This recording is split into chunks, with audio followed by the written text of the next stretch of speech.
Hello, I'm W.T. Edmondson, and welcome to Focus. Freedom often causes unbelievable silence. Of course, the intent of Focus is to inform, educate, and motivate our viewers to action. Well, the local Boys and Girls Club have been doing a great job over the years with our community youth, and they have had some exciting news in this community for the past 2 or 3 years. And so we are proud to have Ms. Stephanie Johnson, the Executive Director of the Boys and Girls Club of the capital city, here with us to tell us about all of her exciting news. And so we're very pleased to have you with us in the studio again. The last time you were here is 2012.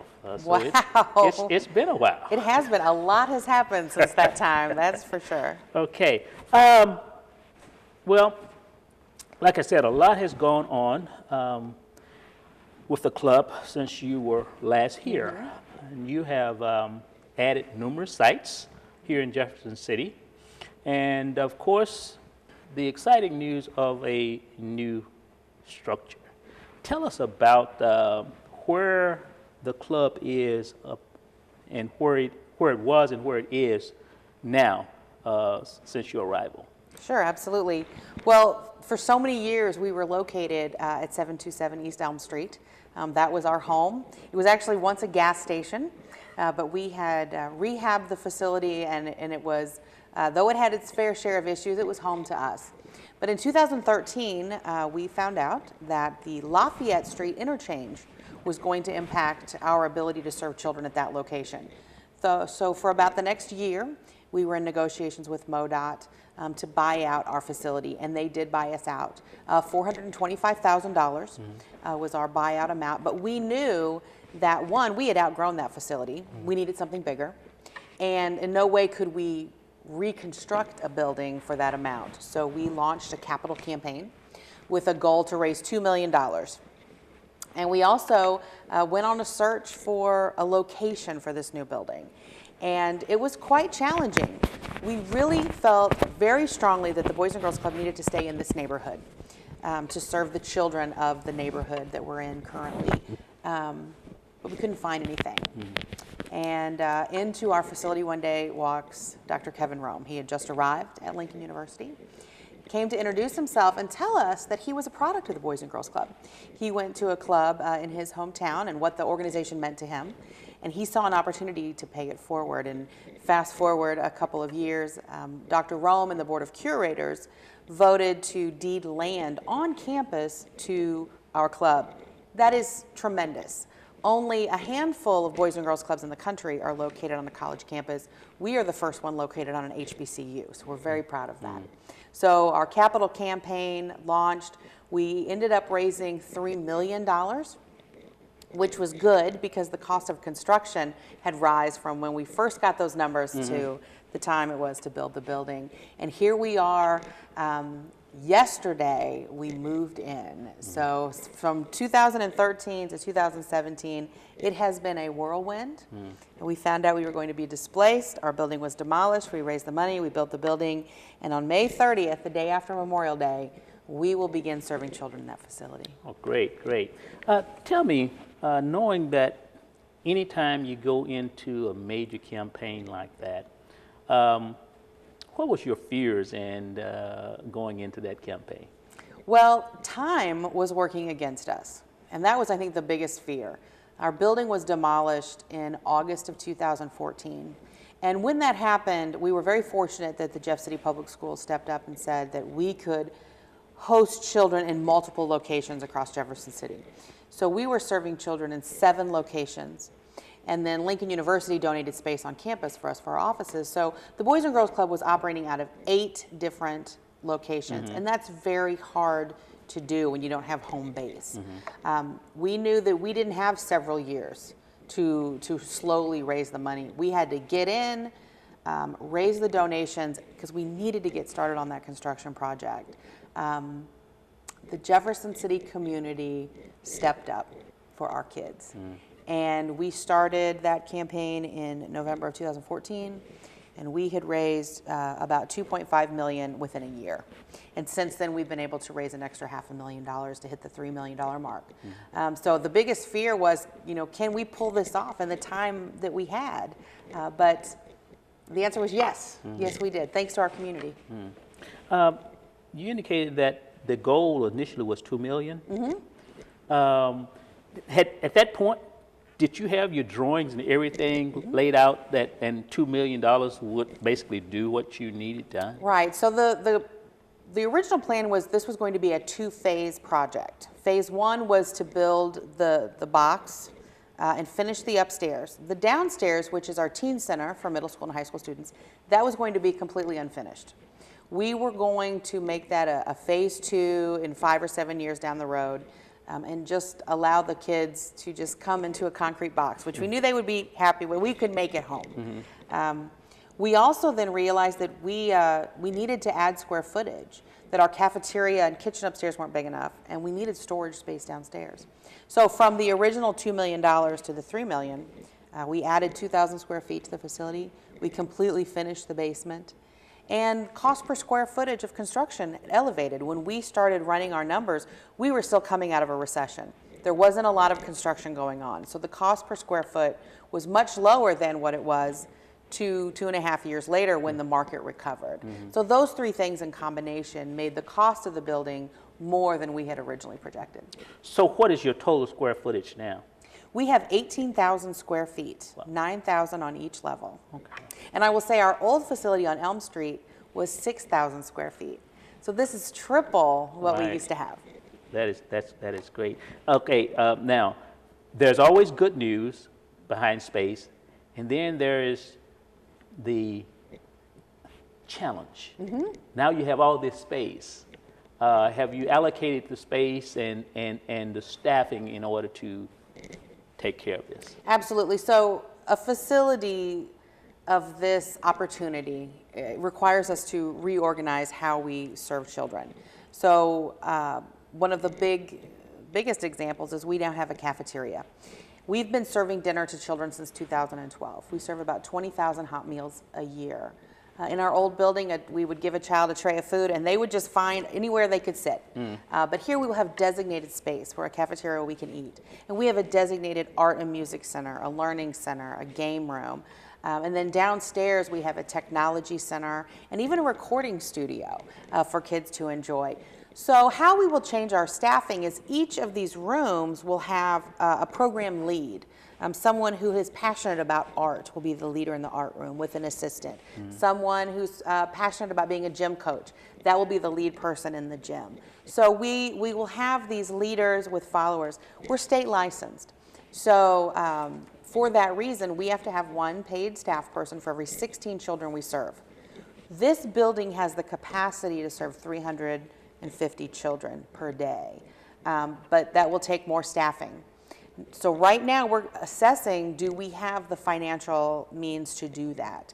The more money that we raise, the more donations and grants we get, the more staff we can hire, the more children we can serve. So our goal is to get as many children as we can into the building, but it again depends on our donor base. How many locations do you currently have? Sure. Well, we ended the school year with 7 locations. Of those 7, 4 of them are merging into this new building. So starting next school year, we will continue to serve about 100 kids every day at Pioneer Trails Elementary School. We send our staff to Pioneer Trail. We serve those children. And then we also offer a STEAM program, and that's science, technology, engineering, art, and math at Lewis and Clark and Thomas Jefferson Middle Schools.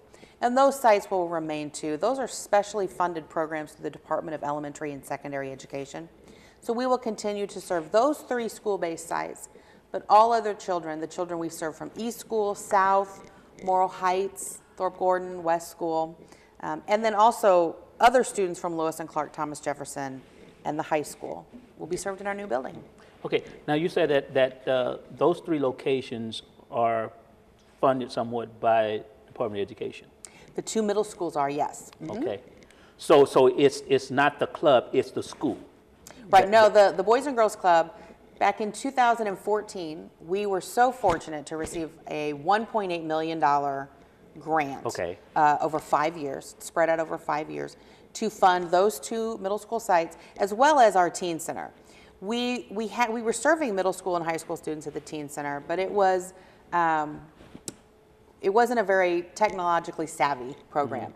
So through DESE, we were able to get this 21st century grant, which allowed us to bring in robotics and digital arts and chemistry, just all and then culinary arts, all the arts. Really some very high-end programs for middle schoolers, and we're able to offer this at no cost to students. So it's a wonderful program we're very proud of. Okay, now when the conversation first became public relative to the relocation, you were to move on the east end of the campus. That was still on Lincoln's campus. So how did the location happen to change? Sure, absolutely. It's a good story.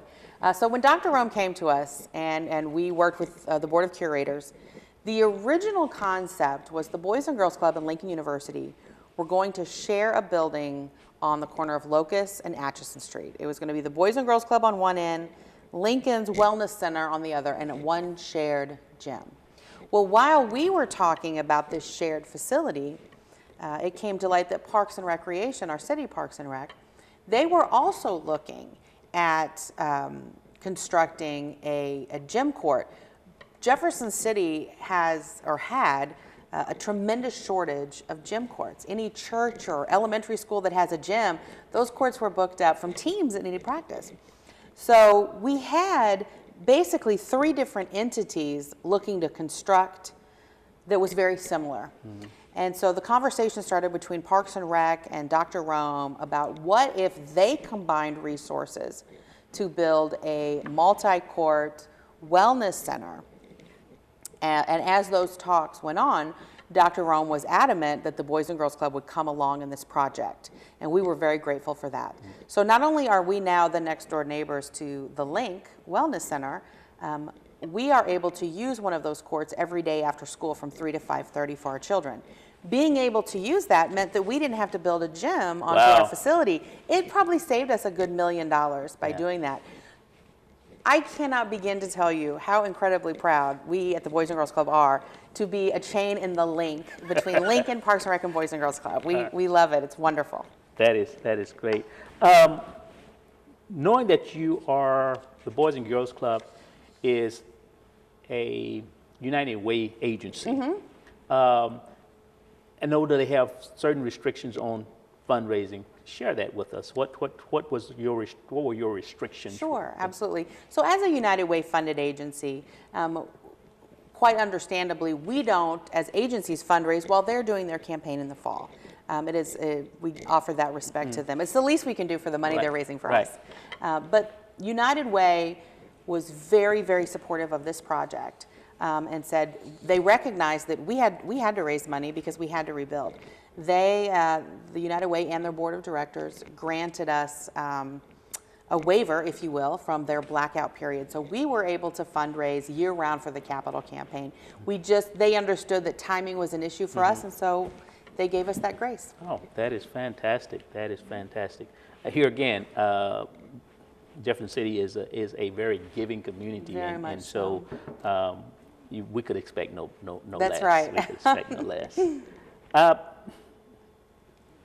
Being that you're a larger club, what type of you spoke to some of the programs you're going to be offering. Is there any additional programs you're going to be offering just because of space that you have now that you didn't speak to? Absolutely. So this new facility, let me talk about the downstairs first, our teen center that will serve middle school. It has designated space for middle schoolers and designated space for high schoolers. We'll be right across the street from the high school. And we know that students that are 15, 16 years and older, what they want more than anything is a job. You know, they want to be employed. And as we're discovering as we work with youth, a lot of our youth today lack soft skills that some people take for granted. Things such as the value of coming to work on time, the value of good customer service, of working hard. So we intend to start a career readiness program where we will train young people on how to behave really in the workforce. Partner with employers such as Taco Bell, Walmart, McDonald's, groups that are always looking for part-time help, and matching those up, helping the children develop resumes, job applications, teaching skills, helping them get the job. Then stay in contact with the employer. So if the student is struggling in a certain area, we can intervene then and help develop further skills so that they can retain that job. We think it's a great opportunity because we want to ensure that every child who graduates high school is either college ready, tech training ready, or career ready. So we think it's a good skill. So we have that space. But we also know that no child that comes to us, whether they're kindergarten all the way up through senior in high school, nobody comes to the Boys and Girls Club because they walk in and say, would you develop my character?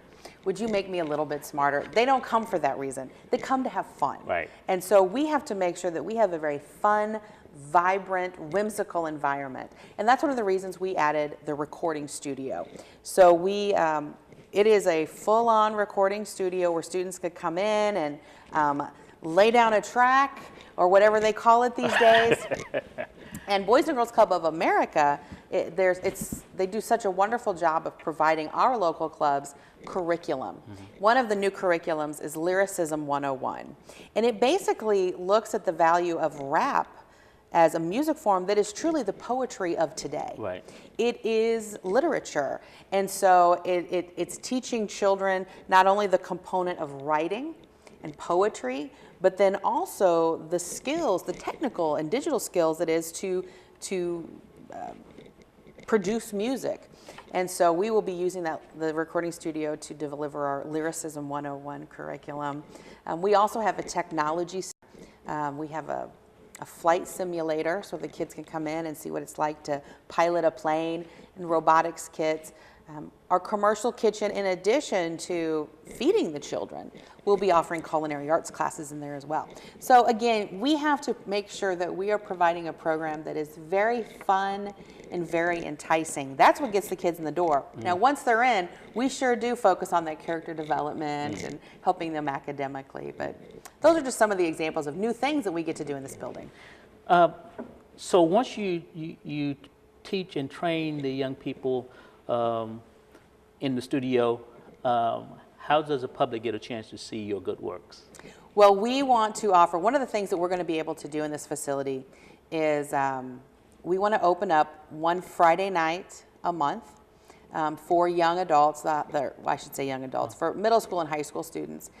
I remember back when I was in high school, many, many years ago, decades, there were certain Friday nights where you could go and there was a dance. And it was a place where you could just go and socialize, and it was safe, it was chaperoned. It was a local nonprofit that did that. And I feel like maybe that is something that's lacking in our community. We need a place where the kids can go. And so we are looking at taking some of our Lyricism 101 performers and letting them and giving them an audience That's to fantastic. perform, and then having a DJ and we can dance and have a good time and just provide a safe place for kids to have fun. Yeah. That's a lot of when they always say that after school is the time of day when children are most tempted to commit petty crimes, and that's one of the advantages of the Boys and Girls Club. Kids get bored, and so just to provide a safe venue for them to come to and just decompress after school, hang out with their friends, have fun, but then also have tutors and these programs there to help develop them as human beings. It's really just kind of the perfect synergy and the perfect storm, if you will, to really change a person's life. So that is one of the things. And then, of course, we always have fundraisers. Our big one is Cork, Fork, and Brews. And it's a great opportunity for us to showcase some of that talent to the community. You had mentioned early on about serving hot meals. How important is that to the club? Oh, it's critical. When I started there in 2011, I would bring the kids in my office, and I would ask them questions, honestly, just to get to know them. Who's your best friend? What's your favorite subject? And one of the questions I asked was, what did you have for dinner last night? And WT, honestly, it was just to be a conversation starter. What I never expected were the responses that I got back. I vividly remember one little girl telling me that that she dug in the couch and she found some change, so she walked to break time and bought a bag of hot fries. And one little kid, like a first grader, she was like, we had a really nice meal last night. We had Hot Pockets. And, you know, and I have 2 children. And as a mom, I started thinking about my own 2 boys. And I thought, you know, if somebody asked my kids, what did you have for dinner last night? They may not exactly remember what we ate, but it wouldn't be a question of did we eat, because the most disturbing response that I got back time and time again was, did I have dinner last night? Or was that 2 nights ago? Like, they couldn't remember if they had eaten the night before. And, you know, in digging a little further, for so many of the kids, they were living with just mom, and mom was working 2 or 3 jobs to keep a roof over the kid's head. So they were responsible for themselves. And you know, we see that a lot. And so we reached out to the Department of Health and Senior Services. We were already providing an after-school snack, but we said, is there any way we could do dinner? And they said, absolutely. So we started serving hot meals, and our families were so grateful. It was one less burden that moms had to worry about. They knew that their children were going to get a hot, nutritious dinner every single night. They didn't have to worry about that. But going back to that old building that used to be a gas station, everything that was in our kitchen at the time, the oven, the range, it was all like you and I have in our home. Right. They were residential style. And we were a couple weeks in making like 60, at that time we were only making 60 meals a night, but everything started breaking down. We were like, oh my gosh. We knew we had value in what we were doing, but the equipment was literally dying. So we reached out to United Way and said, can you help us? And they were so wonderful. They gave us a one-time grant to upgrade our oven that was dying and our dishwasher, because you and I, we get to wash our dishes in just a standard dishwasher, but when you are feeding kids commercially, you have to have this high-tech steaming 1,000-degree thing, which is good. Yeah. But they bought us those things. And then for our new building, they gave us another one-time grant to buy even more commercial kitchen things. So we now serve, well, in this new building, we will serve over 300 hot meals a day. What are some of the benefits of having the club on the college campus? Endless. The benefits are endless. Well, the simple things to talk about is bricks and mortar. Access to the link, access to the athletic fields when not being used by teams, to have that kind of outdoor space, access to the greenway. But that is scratching the surface of the benefits of this partnership.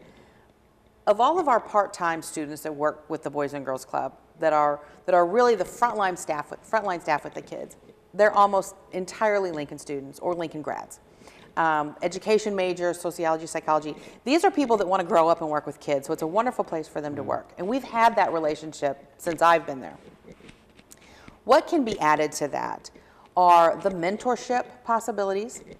We also, to partner with, for example, the Department of Education, and say, you have these education students, we have practicum opportunities, internship opportunities. When I was a preschooler back in the 70s, I went to Lincoln Lab, which was a preschool on campus, and we want the Boys and Girls Club to be the school-age Lincoln Lab, where we can have that interaction. And then just the psychological benefits. The fact that children of the Boys and Girls Club will be in a higher education environment every single day will make them feel comfortable in that environment. Right now, if we took some of our students, whether it's Lincoln, MU, any college, there's a sense of, like, that's foreign. Well, if you're there every single day, that's home. That's right. So our motto through our whole capital campaign was, we want the children of Jefferson City to walk on Lincoln's campus as a child of the Boys and Girls Club and step off campus as a graduate of Lincoln University. That's the ultimate journey that we're trying to walk with the children. And we're so excited about all the possibilities that will come from that. What kind of responses have you gotten from the Lincoln students? Wonderful responses. What I'm so impressed with, and one of our goals is to formalize this process. I can't believe how many Lincoln students come to us and say, hey, I went to the club in my hometown. We really want to capture that and capitalize on that, not just for our Boys and Girls Club, but for those students. So no matter what Boys and Girls Club you go to in the country, all the staff and the volunteers, we are all about getting you to college because we serve children kindergarten through high school or senior year. Well, then they go off to college. And they've lost that sense of family because that's one of the great things about the Boys and Girls Club is that we are a family. And so we want to embrace Lincoln students who went to any club in their hometown and say, you know what, you are still part of the Boys and Girls Club family, and engage them as volunteers. Kind of stay on top of them too a little bit, like, hey, are you going to class? Because you don't want to disappoint your club who helped get you here. So to help them accountability, to have maybe monthly potluck dinners with them so that they can feel engaged while they're here in Jeff City. Because I know college students come. You know, if some of them are coming from a more urban environment, Jeff City is pretty rural, and it can be a bit of a sticker shock. But if they come to the club, no matter where you are, a Boys and Girls Club is a Boys and Girls Club, and that will give them a sense of belonging. And I think that can help with some retention at Lincoln if we can continue to mentor and cultivate club kids that are at the college level. Great. All of this is fantastic, but what comes with a new facility, a larger facility, is now that you raised the money to build it, now operating budgets. You bet. What strategies do you have in place to ensure that this club will be able to continue to operate at the level that you want it to operate as far as fundraising is concerned? Funding is critical. And, you know, Jeff City is a community of 40,000, so we have to be realistic about that. And as a nonprofit leader, it's important that we diversify our revenue portfolio, that we not only are receiving donations from our community through United Way, but also that we are receiving our fair share of the grant pie that exists out there. We are always strategizing on how to try to keep that revenue pie in equal pieces. Because if we rely too much on one and it goes away, that can hurt us. We're in a position of this new building not knowing exactly what our expenses are going to be, particularly related to utilities. You know, we don't know what it's going to cost when that Ameren bill comes in once a month. We're not entirely sure what that's going to look like, what it's going to cost to clean the building and things like that. So what we are doing is ensuring that and that's my responsibility and job with the club, is to make sure that we continue to tell the story of the Boys and Girls Club. We built it. Now we need to keep those doors open. And so it is about strengthening our existing Cork, Fork, and Brew fundraiser, looking at other funding opportunities, staying strong in the grant field, because the more money that we can bring out from outside of Jefferson City through grants and foundations is less that we have to tax our local community. But one thing that I have to say through this capital campaign is that a lot of people in our community didn't know what we did at that little gas station. You know, they didn't realize the impact that we had on so many kids' lives and how so many of them look to us as family and home. And by getting out there and raising funds for this capital campaign really kind of opened everyone's eyes. We love this community. It's the most beautiful small town in our country, but there are some children in Jefferson City that face some serious obstacles every single day, and they need a whole army of people behind them to support them, because at the Boys and Girls Club, our biggest belief is we believe in leveling the playing field. Every kid in our community deserves equal opportunity to dream and achieve whatever they dream. And for some kids, it's a little harder to get there, and that's what our job is. Okay. Well, we're so proud and excited for you and the club. Anytime a new facility opens, the next thing that comes is a grand opening. That's right. When is the grand opening going to take place? Our grand opening is going to take place on Monday, June 19th at 4:30 p.m. We are going to have a ceremony cut the ribbon, give people in the community tours. The children will actually give the tours of the building.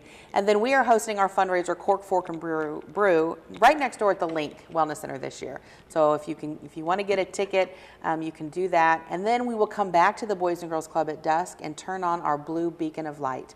It's the light that will call the children back home to the Boys and Girls Club. So that is Monday, June 19th, 4:30 p.m. You can get more details on our website, which is bgcjc.com. And also, we're always looking for volunteers, particularly in this new facility. Whether your passion is cooking, guitar lessons, answering phones, whatever it is that your interest is, we have a need. So again, volunteer opportunities are also available on our website. Well, thank you, Stephanie. Thank you. Congratulations on your new structure. Thank you very much. Okay, thank you. Well, you've heard exciting news. The building campaign, the construction of the facility, and now we're getting ready to move in the facility and the operation of that structure. So stop by June the 19th. Okay. Keep abreast of what's going on Lincoln's campus, the Boys and Girls Club. We'll see you next time. God bless.